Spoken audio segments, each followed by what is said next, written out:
was the 9th of July, I think. Just circumstances lined up right. It was really hot weather, so I didn't want to wear anything unnecessary on my feet. I'd got some bad blisters from wearing impractical shoes, and I thought, yeah, I'll give it a try, maybe not wear shoes for the rest of the summer. And well, it's autumn now and I'm still going barefoot and I've got no plans to stop. I started doing this about 2 years ago, in May of 2011, in order to get into barefoot running, because whenever I would run, I'd get pain in my knees, my hips, you know, something would hurt. And I heard about barefoot running and thought, oh, why not give that a try? Once I got used to being barefoot outside, I just didn't want to wear shoes anymore for anything else.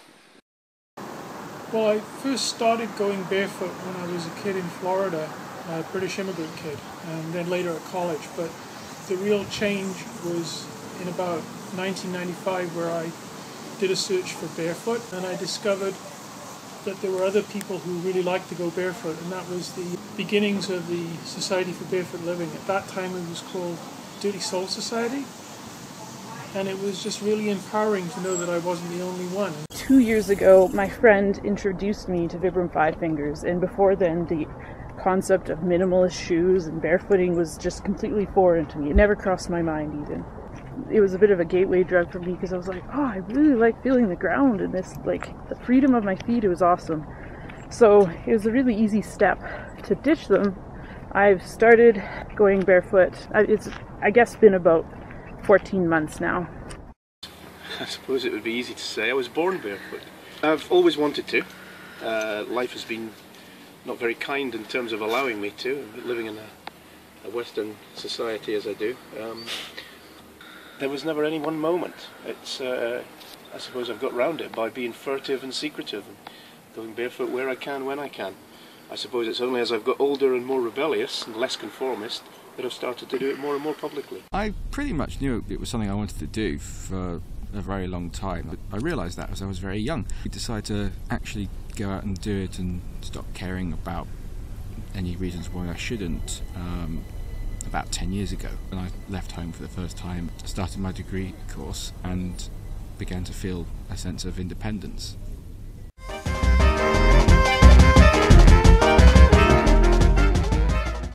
Go pretty much everywhere I can without shoes. I try to wear shoes as little as possible. Mostly because I find them uncomfortable. I'm currently sitting on top of Pass Mountain, east of Phoenix, Arizona. It's one of my favorite hiking spots, and I hike barefoot all the time. I do pretty much everything barefoot. I play ultimate frisbee, I go running, walking everywhere, I go shopping, restaurants, I mean, pretty much wherever I can. Every once in a while I have to throw on sandals if I'm in a certain place that doesn't want me to be there without shoes, but most people don't seem to notice it. Well, my job is one of the easiest things. I'm a sex worker. Most of what I do is producing video content. I do live webcam shows, stuff like that. So, you know, I get occasionally guys will be like, you know, do you have any sexy high heels to put on? But apart from that, there's not really any reason why I would need to wear shoes at work. I'm my own boss. I love thrash metal, and a thrash metal gig is not a place you want to be without shoes generally. The floor's all right, but it's the tops of my feet I worry about, with people sort of running around, some of them in heavy boots. I don't really want to get my feet stamped on, so the one time I've been to a gig since I started going barefoot, I did wear shoes. If I'm going to a gig and I'm not planning on getting down near the front, I'll probably go barefoot. Aside from that, most of what I get up to in my life is fairly standard stuff. I go shopping, I walk my dog. I'm going to have to sort of see how easy it is to get let into bars and clubs without shoes on. I reckon it'll be alright. I'm a freelance musician, so I get around a lot, playing in lots of bands and gigs, carrying my saxophones around on the tube.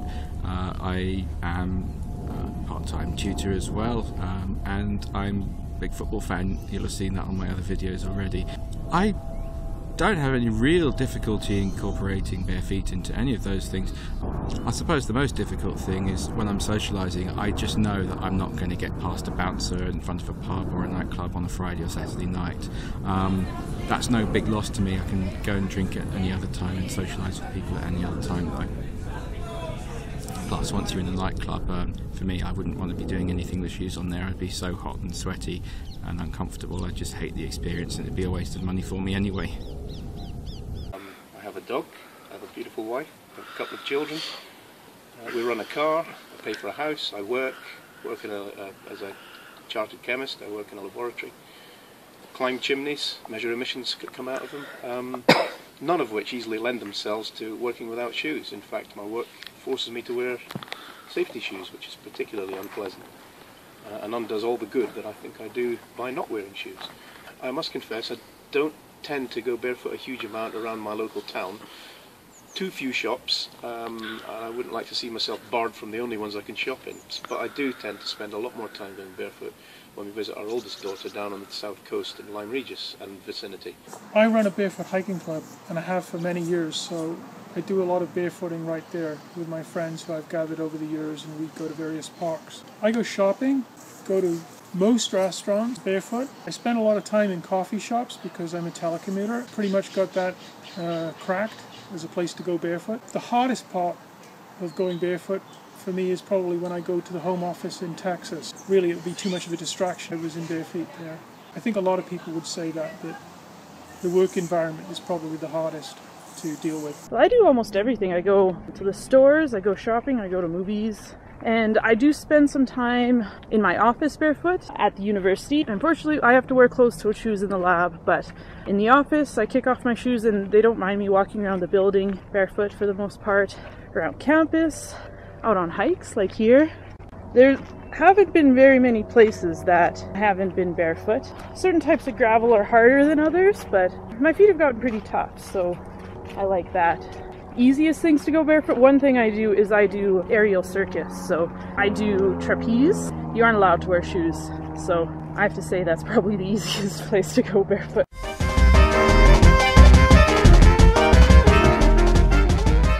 I suppose the first thing that springs to mind is the charity walk I did last year, and the one before as well, but last year in particular when I did it all in one go.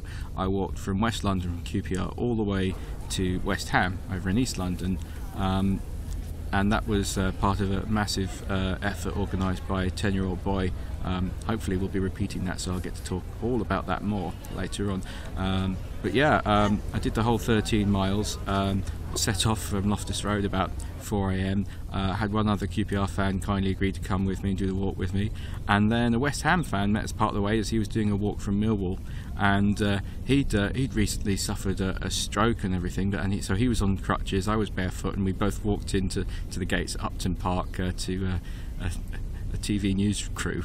I was one of the founders of a startup, and I was hiring a lot of people, and at this time I'd set the policy along with my partner of the company to be shoes optional, and I was hiring for the engineering group. I basically did all the hiring barefoot. Nearly everybody was completely cool with that, but this one guy I was interviewing, halfway through the interview he noticed that I was barefoot, and he was kind of skeptical about the company anyway, but when he saw that I was barefoot, he was completely shocked, and he asked, "And you're interviewing me barefoot?" And he was just stunned. We didn't hire that guy. Last year I went to Europe and didn't really bring shoes. I brought my 5 fingers as a backup, but that was about it. And I didn't wear them all that often. So I went hiking in Switzerland, and that was a lot of fun. Just like the different types of grass and the gravel, big gravel, little gravel. It was really a cool experience. And also Estonia, just because Tallinn, it was a huge party town, and so there was tons of broken glass anywhere. At any given time the ground was probably 40% covered with broken glass, but it kind of showed me that I was able to handle it. I never got a cut there. I had a really good time actually. The cobblestones are really fun to walk on barefoot. I'm actually glad I could walk on cobblestones barefoot, because I feel like ankle rolling is a huge possibility there. I suppose the one that sticks out most was when, with the UK Barefoot Hikers many years ago now, we went round the grounds of Chatsworth House, which is a big stately home in Derbyshire, where we lived at the time. And we convened at my house, and we all went off and did the walk around the grounds, but my lovely wife Chrissy and our daughter Emily, who was about 12 at the time, decided to come too, and they joined in. So as far as I suppose spreading the love's concerned, that was a good day. The idea of going outside in the rain barefoot was something that I'd never considered, you know, even for going short distances outside. I thought it would feel disgusting. I thought it would feel like slimy and gross and horrible, but the first time I did it, I really enjoyed it. It was in sort of the same really hot weather as when I first started barefooting. It was within a week or two of me starting. So the sun had been on the ground, and the ground was really hot, but there were these like nice cool puddles sitting on top of it, and it was just such interesting sensations. I've never experienced anything like it, and it was just really cool. Sort of the kind of moment that I realised like this was too much fun to just do for the summer.